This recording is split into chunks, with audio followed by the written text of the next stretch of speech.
How did your engineering education help you kind of create the foundation of a marketing career working at HP and then Cisco?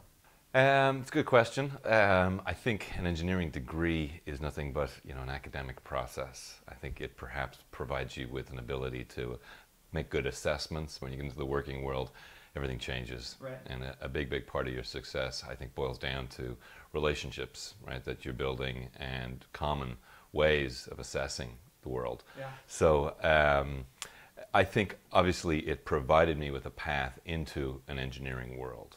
It obviously gave me the credentials I needed to get in the front door. Yeah. But beyond that, at the time, the internet was just beginning to emerge as a corporate solution, an intranet in 1990. And Yeah. so I was pretty lucky to come out of college and really get stuck into that domain. Very fortunate. Sure. Now that first step was in Hewlett-Packard. It was at HP. Yep. Yeah. Yep. Yeah.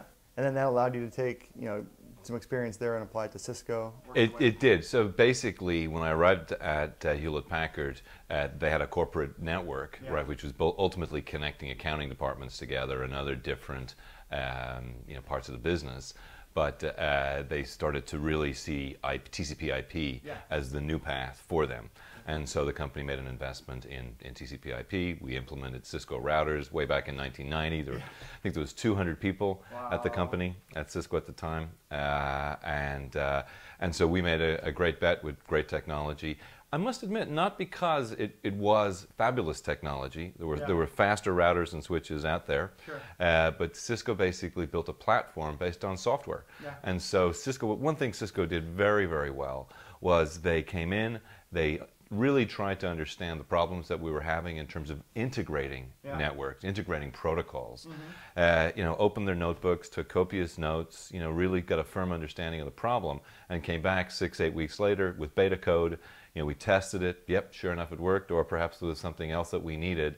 And so they delivered on these small promises from a software perspective. Yeah. And that ultimately allowed us to kind of move forward and get to a place where ultimately IP was going to be the carrier of all traffic. Where did marketing play into that evolution?